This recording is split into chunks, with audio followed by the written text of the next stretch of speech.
$2.3 billion clears into your account at 6:47 a.m. You're standing in a kitchen in Dayton, Ohio, in socks with a hole in the heel, and the only thing on your mind is whether the meatloaf is too hot to eat yet. The phone buzzes once on the counter behind you. Screen down. You let it sit there for 11 more seconds, because somewhere along the way, you stopped letting numbers control your hands. 40 years ago, that wasn't true. 40 years ago, a number controlled everything. The smell of burnt meatloaf fills the room, sharp and a little smoky. The fridge behind you, bought used for $60 in 2003, hums the same tired hum it's hummed for 23 years. You never replaced it. You never replace anything that still works. Outside, a garbage truck grinds past a fence that's been sagging since Clinton was in office. Nobody on this street knows your name from a number on a screen. The pastor who shakes your hand every Sunday thinks you run a small laundromat that barely survives.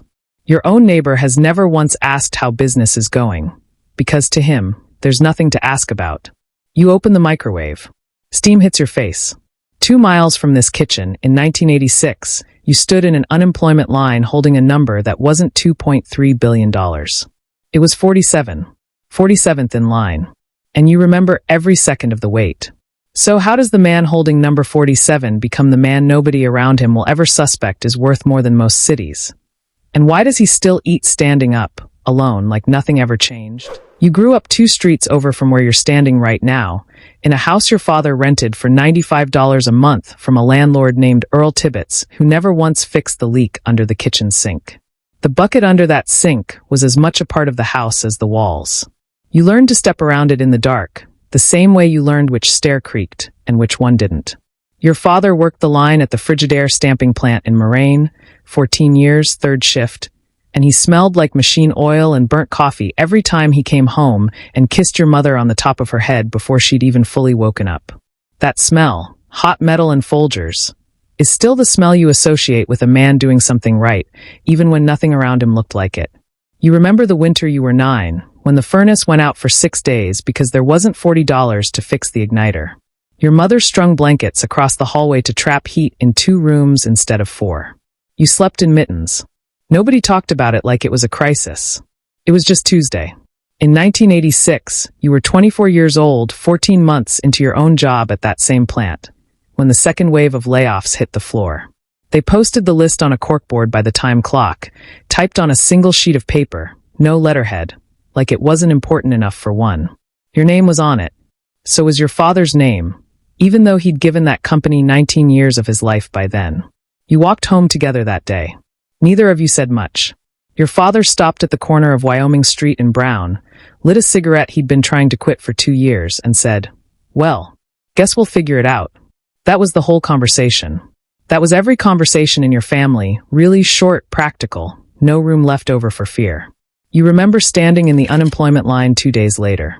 Number 47. The building smelled like wet wool coats and old radiator heat. You remember the man 2 spots ahead of you was Curtis Maddox, who you went to Roosevelt High with, who used to beat you in the 400-meter every single track meet senior year, who once got his picture in the Dayton Daily News for a county record. Curtis didn't say anything to you. You didn't say anything to him. You both just stared at the floor tile, which was the color of dried mustard, and waited for a number to be called that would tell you how little you were worth that week. You had $1,140 in a Folgers can on top of the refrigerator. That was everything. Your mother had been putting $5 and $10 in there since you were 16, telling you it was for when you need it bad. She never explained what bad meant. She didn't have to. You needed it bad now. A man named Walt Pruitt, your old shift supervisor, called you 3 weeks after the layoff. You almost didn't pick up. You'd stopped answering the phone by then, because it was usually a collector or your aunt asking if you'd found anything yet. Walt told you Bendix was auctioning off equipment from a plant that shut down outside of Kettering. Washing machines, industrial ones, the kind used for cleaning shop rags and uniforms. 3 units. Damaged, but not dead. Walt said the auction house wanted them gone for cheap because nobody wanted to deal with hauling 300-pound machines out of a condemned building in February. You drove out there in your father's 1976 Ford Econoline, the one with the side mirror held on by electrical tape, heater barely working, your breath fogging the windshield the whole drive. You bought all 3 machines for $340. You didn't know how to fix them. You didn't know the first thing about commercial laundry. You just knew $340 was less than you'd spend doing nothing for 3 months, and doing nothing had started to feel like its own kind of debt, quiet, compounding, the kind nobody sends you a bill for. A woman named Connie Albrecht ran a laundromat 2 blocks from your apartment. The kind of place with one window unit air conditioner straining against July heat and a bell over the door that hadn't rung true in years. She let you sit in the back office on Sunday mornings, when the place was closed, and read through her ledger books. Handwritten columns in blue ink, numbers that told a story nobody else was telling you. She never asked why you wanted to learn this. She just slid you a cup of coffee, black, no sugar, and went back to folding towels that weren't even hers. You didn't tell her you had 3 broken washers sitting in your apartment's basement storage unit, taking up space the building manager kept threatening to charge you extra for. You didn't tell anyone, actually. Not your mother. Not Curtis Maddox, who you ran into again at a gas station 8 months later, and who asked what you were up to these days, and you said, little of this, little of that, and left it there, pumping gas into a van that had a busted heater and 3 machines in its history nobody knew about yet. That was the first time you learned that silence wasn't hiding something. Silence was just choosing not to hand people a number they hadn't earned the right to ask about yet. The machine sat in that basement for 6 weeks before you got the first one running. The first machine came alive on a Thursday night in March 1986 at 11:40 p.m., and it sounded like a freight train trying to climb a hill. You'd been down in that basement for 6 weeks straight, every night after your unemployment check ran dry on grocery money, teaching yourself from a repair manual you'd checked out of the Dayton Public Library 3 times because you kept hitting the renewal limit. The librarian, a woman named Patricia Voss, finally just let you keep it past due and never charged you the fine. She said the book had been sitting on that shelf for 4 years before you touched it. Somebody should get some use out of it. You replaced the drive belt first. Then the bearing housing, which took you 4 tries and 2 trips to a salvage yard outside Kettering before you found one that fit. Then the timer motor, which you bought new because Walt Pruitt told you a rebuilt one wasn't worth the gamble on a machine you were betting your whole future on. When it finally ran, water filling the drum, motor catching, the whole basement shaking like something underground had woken up, you stood there in the dark at midnight and didn't call anyone. Didn't wake your mother upstairs. You just sat down on an overturned milk crate and watched it spin for 11 minutes, the full length of the rinse cycle, because you needed to see if it would keep going or quit on you the way everything else had that year. It kept going. You signed a 5-year lease on a defunct dry cleaner's storefront on Wayne Avenue 2 months later, $275 a month. A building that still smelled faintly of dry cleaning chemicals even after you scrubbed it for 3 straight weekends.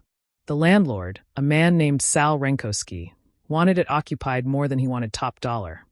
The place had sat empty for 11 months, and he was tired of paying taxes on dead space. He didn't ask for first and last. He asked for first and a handshake, which back then still meant something binding. You moved the 3 washers in on a borrowed flatbed trailer and a Nigerian immigrant mechanic named Reuben Okafor, who you'd met at the salvage yard while hunting for that bearing housing, helped you wire the electrical for free in exchange for 2 years of laundry service on his work coveralls. Reuben had been an electrical engineer back in Lagos. Here, he fixed motors at the salvage yard for $6.25 an hour and didn't complain once, not in your hearing, anyway. He taught you more about commercial motors in 4 Saturdays than the library book taught you in 6 weeks. Business in the first year was not a story anyone would want to hear told out loud. You opened at 6 a.m. and closed at 9 p.m., 7 days a week, and most days the total revenue barely cleared $40. You ate the same thing most nights, a can of Dinnie stew heated on a hot plate in the back room, because you couldn't justify the gas money to drive home and back twice in one day. The smell of that stew is still, to this day, the smell of being 25 years old and scared in a way you never told anybody about. A woman named Darlene Voss, no relation to the librarian, just a coincidence of last names in a small city, answered your help-wanted flyer taped to the door in April of 1987. She was 41, recently divorced, raising 2 kids on her own, and she took the front counter job for $3.65 an hour, minimum wage at the time. Twice that first year, you tried to give her a raise you genuinely couldn't afford. Twice she handed the extra back to you in a folded envelope and said the business needed the cushion more than she did. She said it like it was nothing. It wasn't nothing. You never forgot it. By late 1987, you had 4 machines instead of 3. You'd found a fourth, badly damaged, for $60 at another auction, and Ruben helped you rebuild it on a Sunday in November, while the radio played a Bengals game neither of you cared about. You raised prices by a dime. Nobody complained.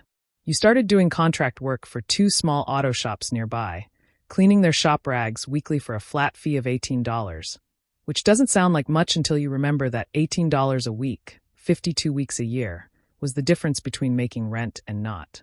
In 1989, a regional dry cleaning chain offered to buy you out. All 4 locations you'd built by then, scattered across 3 Dayton neighborhoods, for $12,000. It was more cash than you had ever seen offered to you at once, more than your father made in a year at Frigidaire, even with overtime. You sat in your van outside the 3rd location for 40 minutes that night, engine off, just looking at the number on the offer sheet. You turned it down. You never told anyone you almost didn't. The thing about turning down $12,000 when you've eaten Dinnemore stew alone in a back room for 2 straight years is that it doesn't feel brave in the moment. It feels reckless. It feels like maybe you've confused stubbornness for vision, and you won't know which one it actually was for another 6 years. By 1991, 6 years into it, you owned 6 locations instead of 4, and the combined weekly revenue had climbed past $3,400. You still drove the same Econoline, rust creeping up the wheel wells now, heater still broken. You still hadn't told your mother the real numbers. She thought you were getting by. You let her think that, because the alternative, explaining a number that size to a woman who'd raised you on a Folgers felt like handing her a weight she hadn't asked to carry. That same year, Connie Albrecht, the laundromat owner who'd once let you study her ledgers on quiet Sunday mornings, came to work for you as your bookkeeper. She'd closed her own place after her husband's medical bills ate through the savings, and you hired her the same week without asking a single reference. She'd earned that much trust just by handing you a cup of coffee for free, for years running, never once asking for anything back. It was Connie, sitting across from you at a metal desk in the back office of the Wayne Avenue location, who first noticed something in the books that didn't add up the way you expected. Not a problem, exactly. A pattern. A number that kept repeating itself in a place it had no business repeating. She slid the ledger across the desk toward you and didn't say a word at first. She just waited for you to see it yourself. Connie tapped the page with one finger and said, "You see this?" You didn't, not at first. You'd been staring at revenue totals for so many years you'd trained your eyes to skip past anything that looked routine. But she kept her finger there, patient, the way she used to be patient with you on those Sunday mornings for years earlier. The number she was pointing at wasn't revenue. It was a repair cost. The same line item, the same rough amount, showing up every 11 weeks like clockwork across 3 of your 6 locations. That's not coincidence, Connie said. Machines don't break on a schedule like that unless something's making them break. You sat with that for a long moment. Outside the office window, a customer was loading wet sheets into a dryer, completely unaware that the floor beneath her was about to shift. You thought about the man who did your repairs. A contractor named Gerald Pruitt, no relation to Walt, who'd been handling your equipment maintenance for 2 years, who you'd never once questioned because he always showed up on time and the machines always ran again within a day. You thought about how trust, the kind you hand someone because they've never given you a reason not to, is the easiest thing in the world to exploit, and the hardest thing in the world to take back once you start asking questions. How long, you asked Connie, has this been going on? She turned the ledger another page back. Then another. Longer than you're going to want to hear, she said. Gerald Pruitt had been billing you for repairs that never happened. Connie found it by tracing 11 invoices back 14 months. Motor replacements on machines that, according to Ruben Okafor's own maintenance logs, had never needed motor work at all. The total came to $4,180. Not enough to bankrupt you. Enough to teach you something you wouldn't unlearn for the rest of your life. You didn't call the police. You called Gerald, told him the contract was over, and never explained why. He never asked. Some people know exactly what they did the moment you stop using a friendly voice with them. What you did next is the part nobody tells you to do, because it doesn't look like a solution. It looks like more work. You stopped hiring outside contractors for equipment maintenance entirely. You sat down with Ruben Okafor, who was still fixing motors at the salvage yard for $6.25 an hour, still underpaid for what he actually knew, and you offered him a full-time position. Not a contract. A position. $9.50 an hour to start, which was more than double what the yard paid him, plus the promise that if the business kept growing, his role would grow with it. Reuben said yes before you finished the sentence. By 1993, every new location you opened followed a rule that had nothing to do with what made financial sense on paper in the short term. You bought the building instead of leasing it. Always.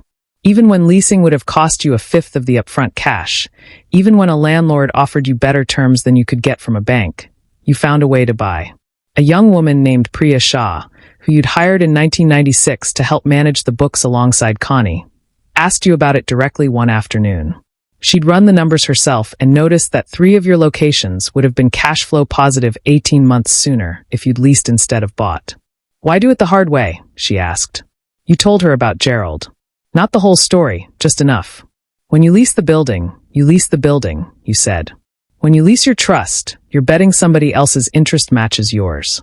It usually doesn't. Buying the building means I never have to wonder if a landlord's going to raise my rent the year I can least afford it. Owning the equipment, training my own people to fix it. That means I never have to wonder if the man billing me $400 for a part is telling me the truth. Priya didn't fully understand it then.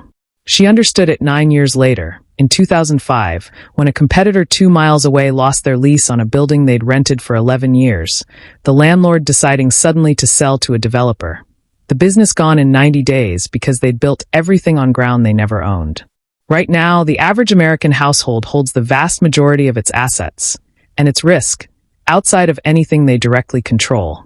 Rented housing, leased vehicles, equipment financed through agreements that can be called in or renegotiated whenever the lender decides the terms have changed.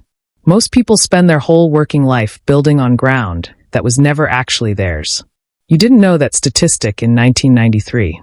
You just knew what it felt like to find out a man you trusted had been quietly taking $4,180 from you, 11 weeks at a time, and you'd never have known if Connie Albrecht hadn't been patient enough to look twice at a number that seemed routine.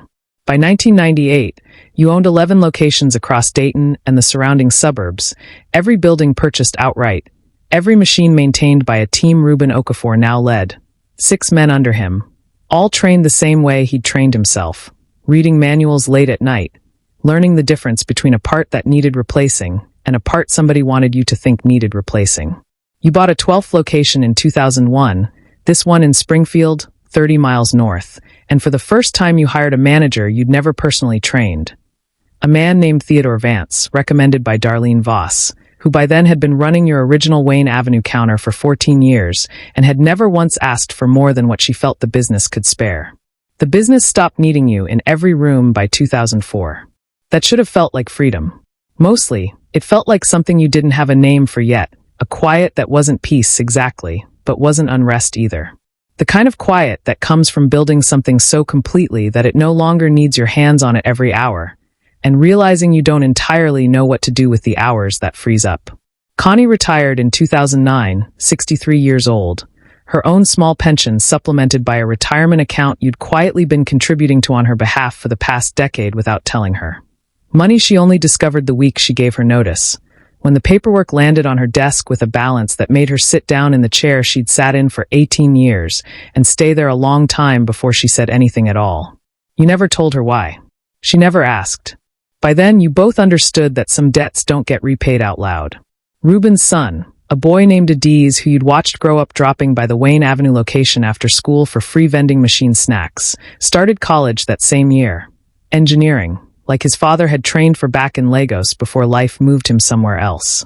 You paid the first semester's tuition without being asked, wired directly to the bursar's office, no note attached.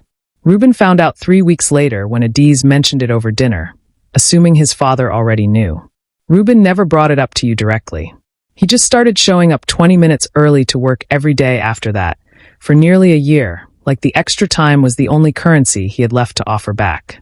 By 2011, you'd crossed $40 million in combined assets across 18 locations, 4 counties, and a maintenance division that now serviced equipment for 2 other small business owners who'd heard, through nobody official, that your team did honest work for a fair price. Nobody outside that small circle knew the number. Not your mother. Not Curtis Maddox, who you still occasionally ran into around town and who still thought you ran a few laundromats getting by. Not the pastor. not the neighbors. You'd built something enormous in a city where almost nobody knew its actual size. And somewhere in the careful keeping of that secret, you started to lose track of who you were keeping it from, and why. Your mother died in February of 2014, on a Tuesday, in a hospital room on the third floor of Miami Valley Hospital that smelled like rubbing alcohol and the particular flatness of recycled air. You were there. That part, at least, you got right. What you didn't get right was the 11 years before that, when she lived 2 miles from your largest location in a house you could have replaced with something better 100 times over, and never did, because she told you once, early on, before the numbers got large enough to matter, that she liked her house just fine and didn't need you fixing what wasn't broken. You believed her. You let yourself believe her for longer than you should have, because believing her meant you didn't have to sit with what it actually meant to visit your own mother twice a month instead of every week, to send money instead of time, to assume the leak under her kitchen sink. The same kind of leak from the house you grew up in was something she'd have mentioned if it bothered her.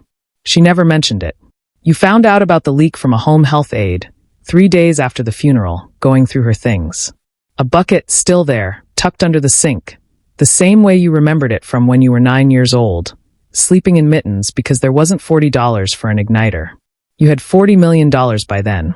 You'd let a bucket sit under your mother's sink for years because you never asked, and she never told you, and somewhere in the not asking and the not telling, an entire decade went by. Your younger brother, Marcus, who'd stayed at the Frigidaire plant until it finally shut its doors for good in 2009, sat across from you at Thanksgiving that November, 9 months after the funeral, in the kitchen you both grew up cooking turkey in as kids.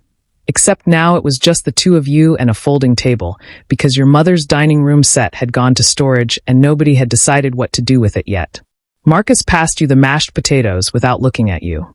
The bowl was the same blue Pyrex your mother used every year for 30 years, chipped on one edge from a drop sometime in the 80s nobody remembered the story behind anymore. "Why didn't you ever offer me something?" Marcus said. Not a question, really. More like a fact he'd been carrying around so long it had worn smooth, the way river stones do. You didn't understand at first. A job, he meant. Something at the company. Something, anything. In the 17 years since the plant started its long decline, and he'd watched every department around him get smaller. Watched men he'd worked beside for a decade get walked out with a cardboard box and a handshake that meant nothing. You sat there with a spoon of potatoes halfway to your plate and realized, with a kind of cold clarity you hadn't expected at a Thanksgiving table, that you genuinely didn't remember deciding not to ask him. There was no moment, no conversation where you weighed it and chose silence. You'd simply never thought to ask, and the not thinking had cost your brother 17 years of believing you'd looked at him and decided he wasn't worth the offer. "I don't know," you said. It was the truest thing you'd said to anyone in a long time, and it was also the worst possible answer, and you both knew at the moment it left your mouth. Marcus nodded like he'd expected exactly that. He didn't push. He didn't bring it up again, not that year, not the next. He just finished his plate, helped clear the table without being asked, and left a little earlier than he used to. You still see him every Thanksgiving. The conversation never comes back up. You've thought about bringing it up yourself a dozen times since. Driving home, lying awake, standing in your own kitchen at 6:47 in the morning with a number in your account that could have changed his entire life 17 years ago and didn't, because you never asked, and he was too proud to ever ask you. The blue Pyrex bowl is still in the cabinet at his house now. You saw it last Thanksgiving on the counter, waiting to be filled. You think about Curtis Maddox sometimes too, the man 2 spots ahead of you in that unemployment line in 1986, who you still run into around town every few years, who still thinks you run a few laundromats getting by. You've had 11 separate occasions where the truth sat right there in your mouth, easy enough to say. You've never said it. You're not entirely sure, even now, what you're protecting by not saying it, or who.